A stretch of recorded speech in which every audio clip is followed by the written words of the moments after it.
बिस्मिल्लाहिर्रहमानिर्रहीम। अस्सलाम वालेकुम my dear students lecture number 2 chapter 16 statistical mechanics and thermodynamics में टॉपिक है जी root mean square speed of an ideal gas के साथ अंजुम मजीद ख्वाजा आपके सामने हाजिर खिदमत है।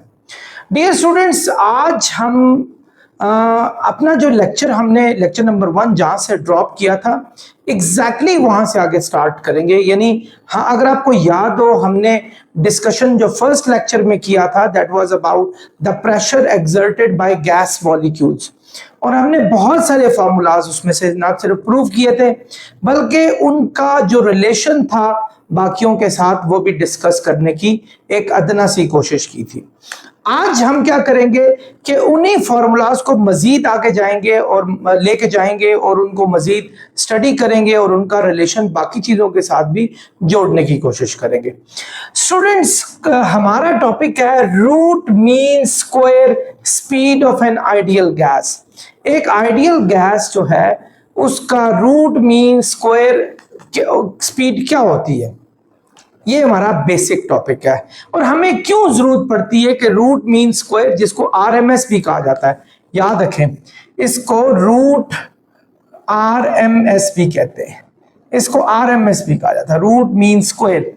तो आरएमएस वैल्यू लेने की क्या एक्चुअल रीजन हमारे पास होती है?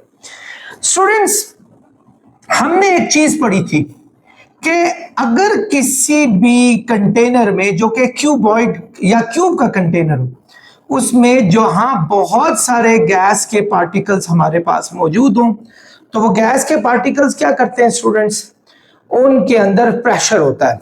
दे मूव एवरीवेयर, वो हर जगह पे घूम रहे होते हैं। वो एक्स एक्सिस में घूमते हैं, वो वाई एक्सिस में और वो जी एक्सिस में, they move everywhere. They got speed, उनके अंदर स्पीड होती है। ठीक है, अब अपनी स्पीड और अपने फोर्स की वजह से वो क्या करते हैं, वॉल ऑफ द कंटेनर पे या एक दूसरे पर प्रेशर एक्सर्ट करते हैं, और वो प्रेशर के सारे फॉर्मूले आप लोगों के साथ डिस्कस किए थे। आज हम इसकी स्पीड को डिस्कस करने जाएंगे।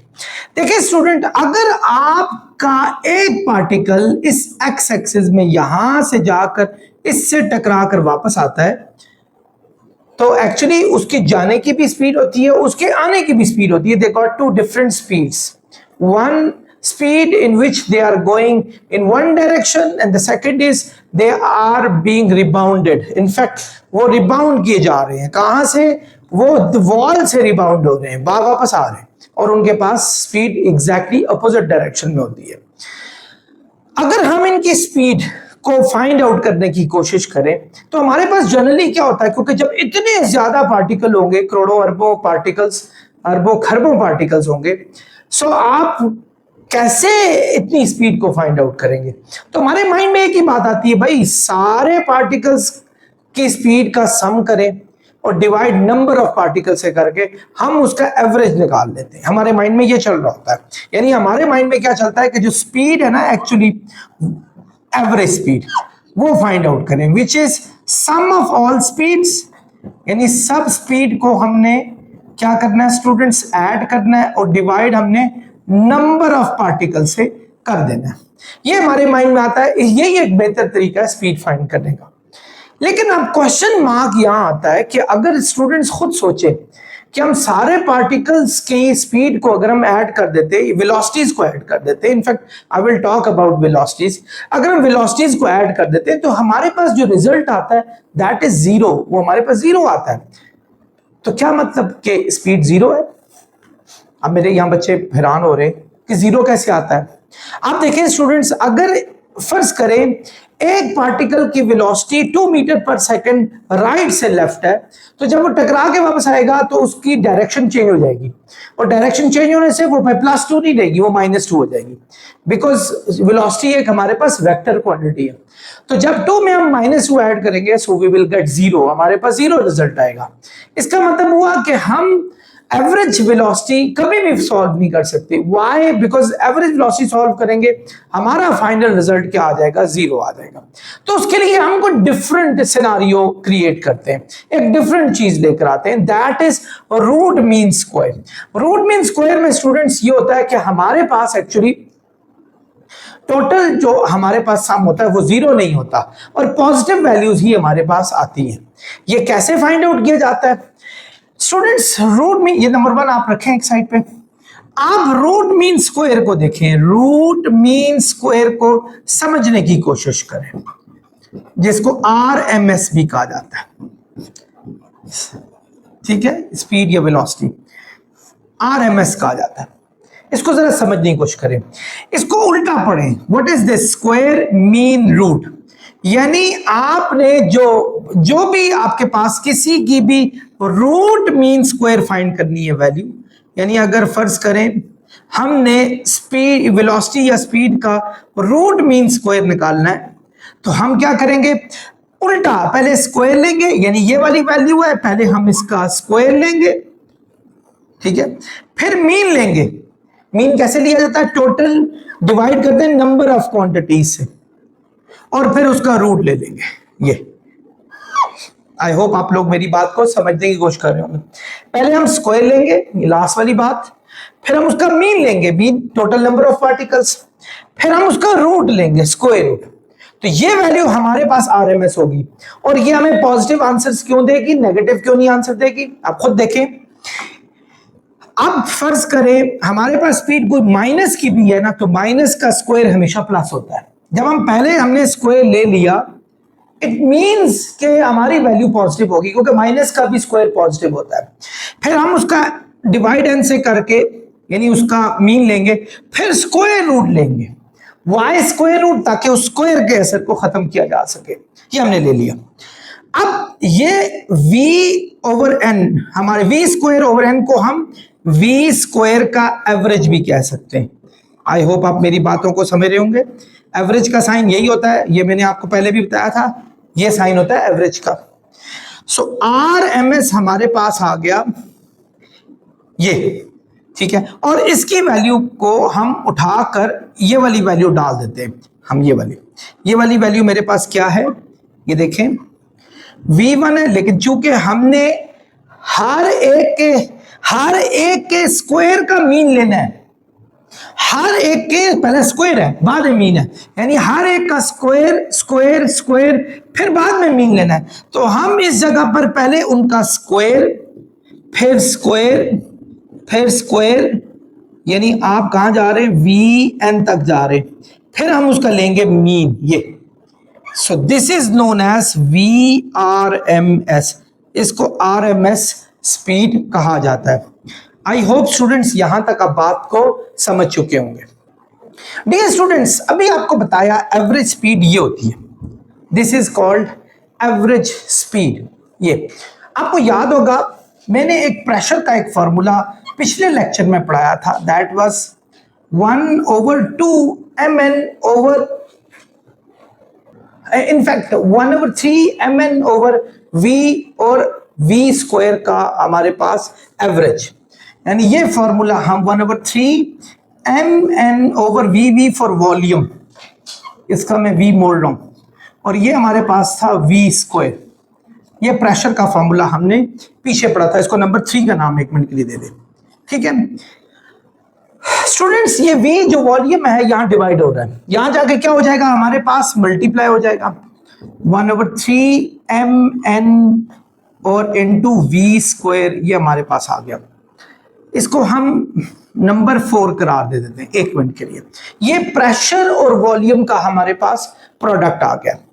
अगर आपको याद हो, प्रेशर वॉल्यूम का एक फॉर्मूला आपको मैंने पढ़ाया था आइडियल गैस में, जो कि होता है nRT। ये बड़ा यूनिवर्सल लॉ एक किस्म का प्रेशर वॉल्यूम के प्रोडक्ट का गैसेस में हमारे पास, जिसमें हमने ये पढ़ा था कि ये जो n होता है ना, n, इसको कहते होते हैं टोटल नंबर ऑफ हमारे पास molecules divided by Avogadro number, ये था।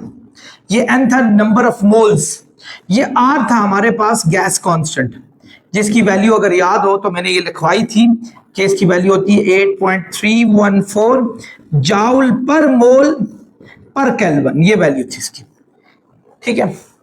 और ये Na एवोगैड्रो नंबर जो था हमारे पास, ये होता है 6.022 मल्टीप्लाई 10 टू रेज पर 23 हमारे पास होता है। अगर फर्ज करें इन दोनों को डिवाइड कर दें, ये दोनों कांस्टेंट है हमारे पास, आर भी कांस्टेंट है जिसको हम गैस कांस्टेंट कहते हैं, और एन ए भी कांस्टेंट है जो कि हमारे पास एवोगैड्रो नंबर है।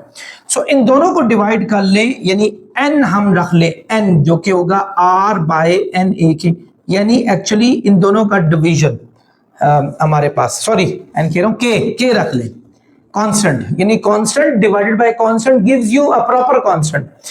ठीक है, सो हमारे पास 8.1314 divided by 6.022 multiply 10 to raise पर 23, अगर मैं दोनों को डिवाइड करता हूं तो मेरे पास 1.38 मल्टीप्लाई 10 टू रेज पर -23 जाउल पर मोल पर केल्विन आता है।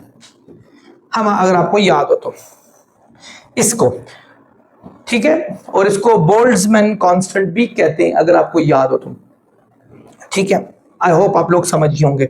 सो मैं इसकी जगह पर ये के लिख दूं, यानी P V is equal to N K T, इसको पांचवी इक्वेशन बना लूं।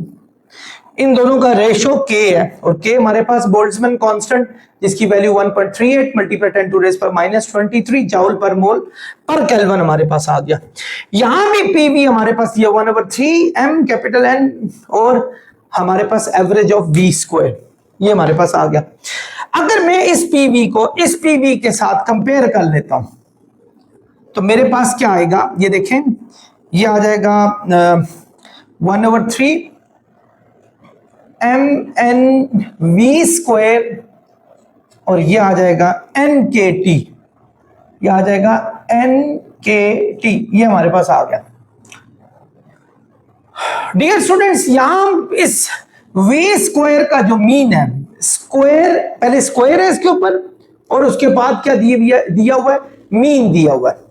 अगर मैं इसकी वैल्यू को फाइंड आउट करूं तो ये 3 डिवाइड हो रहा है, वहां जाके मल्टीप्लाई होगा, m वहां जाके डिवाइड होगा, n और n आपस में कट जाएंगे, तो 3 वहां चला गया। ये v स्क्वायर का जो हमारे पास मीन है ये आ जाएगा 3kt,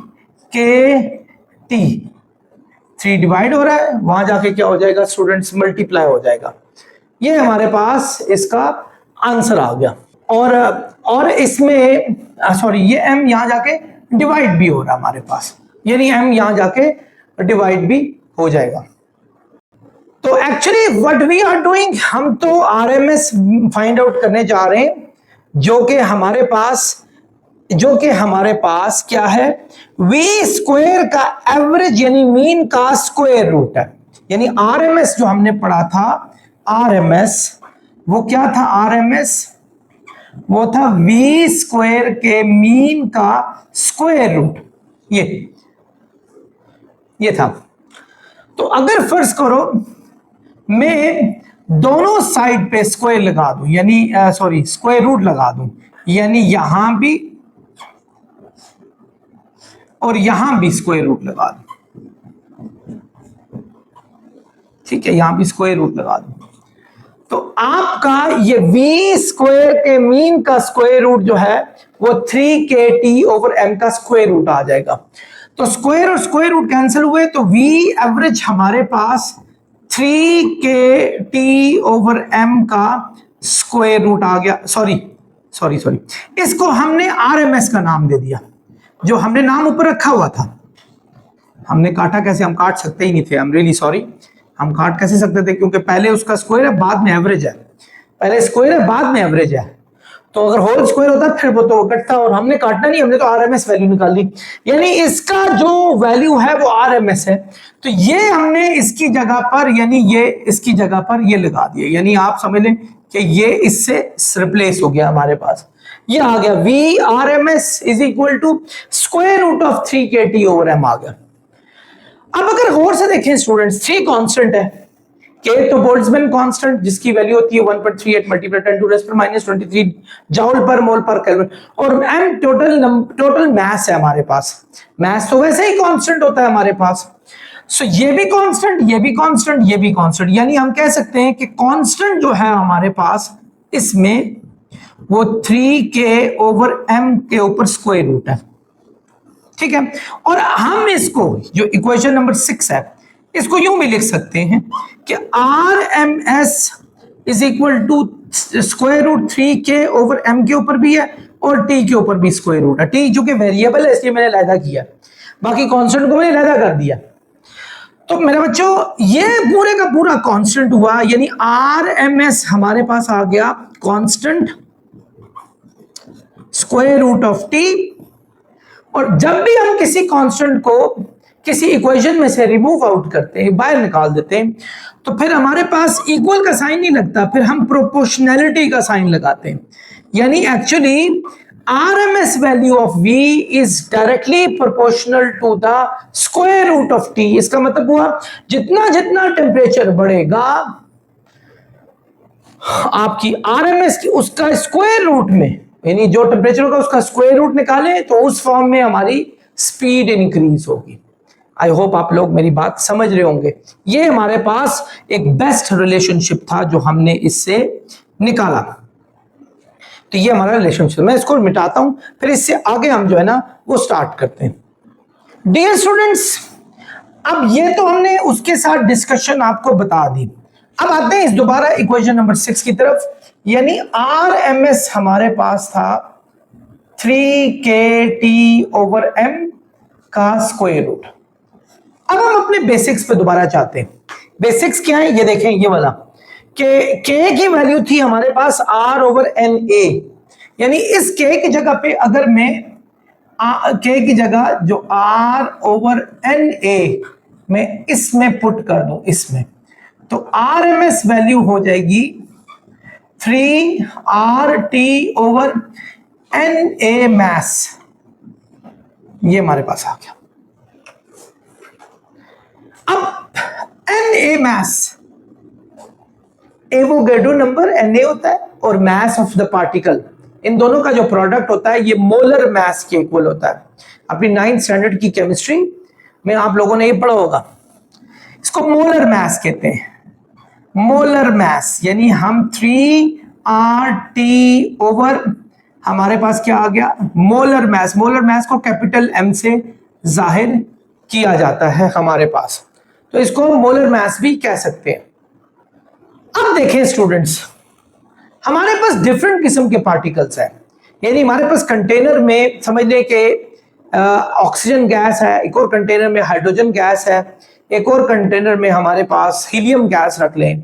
इसी तरह डिफरेंट गैसेस हम डिफरेंट कंटेनर्स में रख लेते हैं और टेम्परेचर हम कांस्टेंट तीनों चारों के लिए, मतलब हमारे पास 4-5 किस्म के कंटेनर मौजूद हैं और सब के लिए टेम्परेचर कांस्टेंट है, एक ही टेम्परेचर पे रखें। 3R तो वैसे ही हमारे पास गैस कांस्टेंट है 8.314 जूल पर मोल पर केल्विन आ जाएगा, और T टेम्परेचर हमने कांस्टेंट रख लिया, यानी एट कांस्टेंट टेम्परेचर, ठीक है, एक कांस्टेंट टेम्परेचर पर तो हमारे पास जो कांस्टेंट आ गया वो 3RT, यानी VRMS हमारे पास कांस्टेंट और 1 ओवर m आ गया हमारे पास। 1 का स्क्वायर रूट तो 1 ही होता है, बल्कि हम यूं करें 1 over square root of m आ गया हमारे पास, ये आ गया। बाकी 3RT तीनों कांस्टेंट है, ये मैंने। और जब भी हम किसी भी इक्वेशन में से कांस्टेंट को निकाल देते हैं तो एक्चुअली प्रोपोर्शनैलिटी का साइन लगता है। अब इस दफा RMS जो है वो डायरेक्टली इनवर्सली प्रोपोर्शनल हो जाएगा square root of molar mass के, यानी जितना जितना आपका मोलर मास ज्यादा होगा उतनी RMS स्पीड जो है, इफेक्टिव स्पीड भी इसको कहते हैं, इफेक्टिव स्पीड हमारी क्या हो जाएगी, कम हो जाएगी। जितना मोलर मास कम होगा स्पीड ज्यादा होगी। अब देखें हाइड्रोजन का मोलर मास कितना होता है, 1.0 समथिंग, यही है उसके एटम का, लेकिन अगर हम उसका वो ले लें, मॉलिक्यूल ले लें, H2 ले लें तो 2 पॉइंट समथिंग आता है। इसके मुकाबले में हम ऑक्सीजन ले लें 16 जिसका एटॉमिक मास है, और अगर ऑक्सीजन का हम पूरा मॉलिक्यूल लेते हैं तो 32 पॉइंट समथिंग आता है, 32 कर लेते हैं।